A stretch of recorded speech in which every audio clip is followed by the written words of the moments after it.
of the whole situation. So, All right. Well, so I see here Father Jack McCarthy. I know, huh?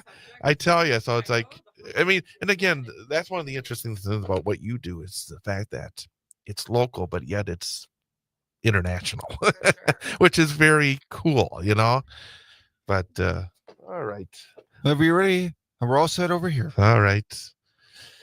I'll give a countdown as opposed to our old live where it's all with no net. We have a net now. Make sure Christine's mic is on as well. Hello. There you go. Okay, all set. All right. Here we go. In 3, 2, and 1. Good morning once again. You're listening to Mornings with Pat Kreitlow here on 98.9 WXCO. Again, I'm Chad Holmes. And in case fact you're wondering what things have changed, maybe you were off on vacation for a couple of weeks. I am with you in the 7 and 8 o'clock hours at the 22 segment and the 52 segment. So again, we still have our local here from downtown Wausau, the corner of Washington Street and North 3rd Street. And of course, every month we get an opportunity to speak with Christine Daniels, who is the executive director of the Good News Project. Christine, great to see you again. Hello. Good morning. Absolutely. And there's always so much going on when it comes to the Good News Project. It's true. One of the fun aspects, and I was just saying to you off the air that, of course, you're based right here in Wausau, and you do wonderful work here in the Wausau area, but the international aspect to what you do. I mean, you got stories and interesting people that you deal with, and I think we're going to talk about one of those interesting people and stories here this morning. Yeah, for sure. So, you said this is your local radio station. Very true. But I'm going to take you to a faraway country this morning, to the country of Peru. So I just thought it'd be kind of fun to talk about the very beginnings of Good News Project. It actually all started with Father Jack McCarthy. He is a Norbertine priest from De Pere, Wisconsin, and he also is a doctor. And he was stationed along the Amazon River in Peru, like back in the 80s.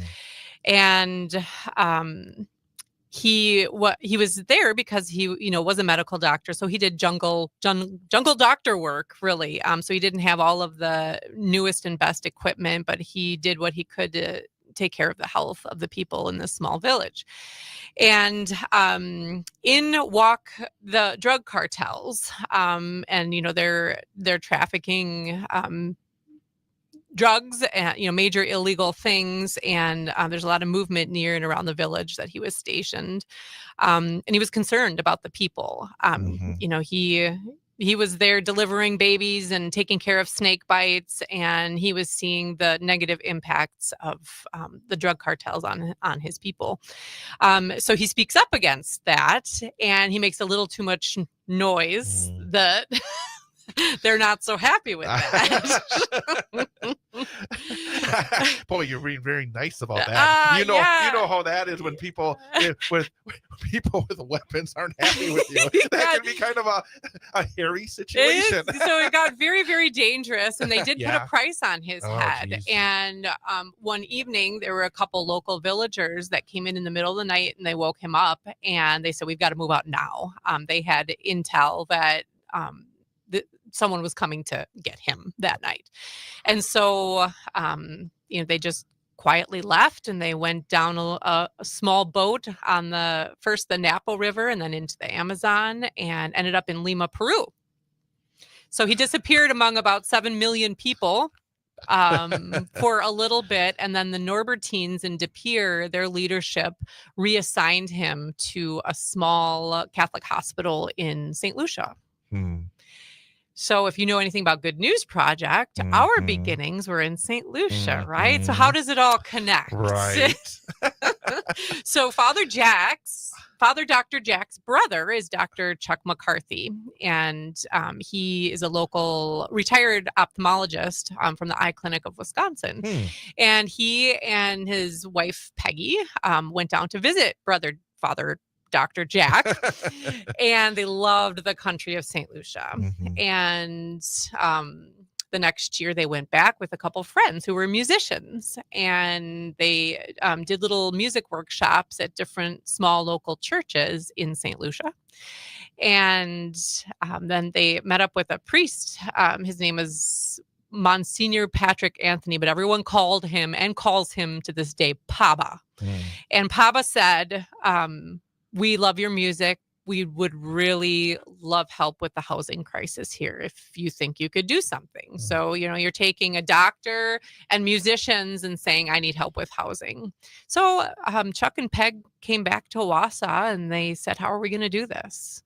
And Good News was really born in that question. Boy, when you think about, just that story itself, and then you think about the Good News Project as a whole, it boggles the mind on how many layers it would have to go through to get this going. I mean, Yes. I imagine in some ways the start is sometimes the hardest thing to do, isn't it? Yeah. And, Chuck would always say this started by accident. Yeah. It all started by accident. But if you look at, good human beings, some of them asking for help and others responding to that ask and saying, yeah, like, I think I can help you. And then figuring out how to do it.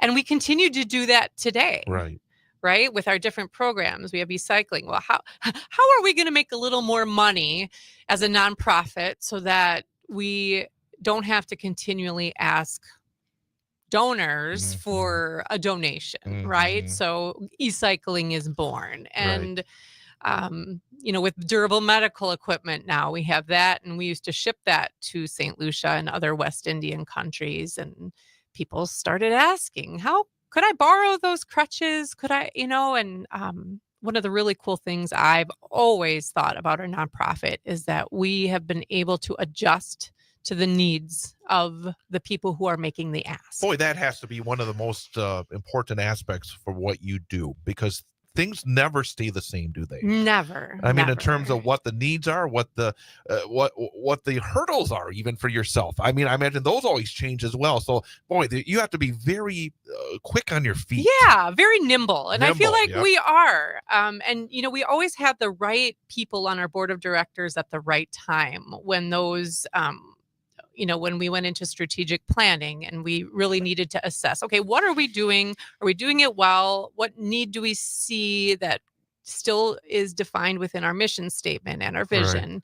And how can we best serve? Let me ask you, what's the biggest recent change? What may be something that came out of, I don't know, you can say came out of nowhere or came into your vision, your line of sight. What's been something that's recently maybe that Good News has got involved in that maybe even surprised you a little bit? Yeah. So, our mobile help truck is our most recent. And I feel like it's very celebrated within our staff, within our volunteers, and within our community. So, we began taking durable medical equipment to rural communities. We have 11 rural communities. And actually the truck is heading north today. It's going up to Tomahawk and Rhinelander. And now that the word's getting out, the response that we're getting it's pretty huge, and people are so grateful. And we also want to respond in generosity, to the people that we're serving. So our help director and her husband made homemade chocolate chip cookies this weekend. And so the delivery driver is delivering those to the sites that we park on every other week. So, got some Dollar General stores, Marathon Cheese, various places. Again, we're talking to Christine Daniels from the Good News Project here on 98.9 WXCO.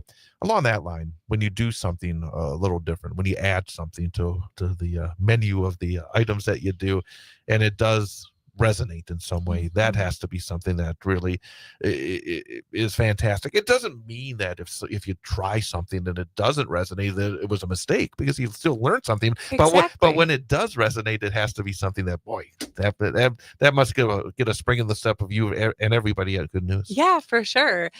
So it's kind of funny. The guy Al, who drives for us, he came out of a more corporate kind of world, and so him working for a nonprofit it's pretty funny, because he'll be like, okay, so what are my measurements right now? And he only started in mid-February, and already in March he's like, it's not busy, and I'm concerned about this. And we're like, you know what? We got a grant to try this because we saw the need and people asked us for it. And you really have nothing to be concerned about because we have to get in at least a year's worth of service, and then be able to start comparing the following year with what happened the previous year. And that's how we can mark progress and value. Sounds like Al's a lot like me, to be honest. I mean, because I know exactly that feeling. Yeah. Sometimes you want to have those results come so immediately. And I imagine in your line of work, in terms of some of the issues that you deal with, that it has to be, I think the old saying, curving in the right direction. For sure. That sometimes things don't just like a light switch, they go on and off. No, it doesn't work that way, does it? It doesn't work that way. And, I feel like our local foundations are really phenomenal in observing that in all of our local nonprofits and giving us a chance when we see a need and we want to create a new program. And, as long as we can tell the story and prove that the need is there, they are really great at saying, we think we want to help you take this chance. Before we do finish up and anything else you want to add, I think it's important maybe to underline about the food truck program, because I know we talked about it previously, but maybe somebody that's tuned in right now is not familiar with it. In terms of what it does, maybe for people, who are the people that are most maybe targeted in terms of helping in this program? Could you maybe explain that again a little bit more? Sure. So our mobile health equipment lending program truck is really there to provide people with needed durable medical equipment.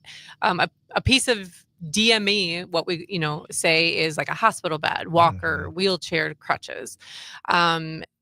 In order to remain independently living in their homes and not taking up a bed in a hospital or a nursing home when all they really need is, some support equipment at home, we can provide that. And so we are able to suggest a donation for the use of it for 6 months, but we don't require it, so that anyone who has a need has access.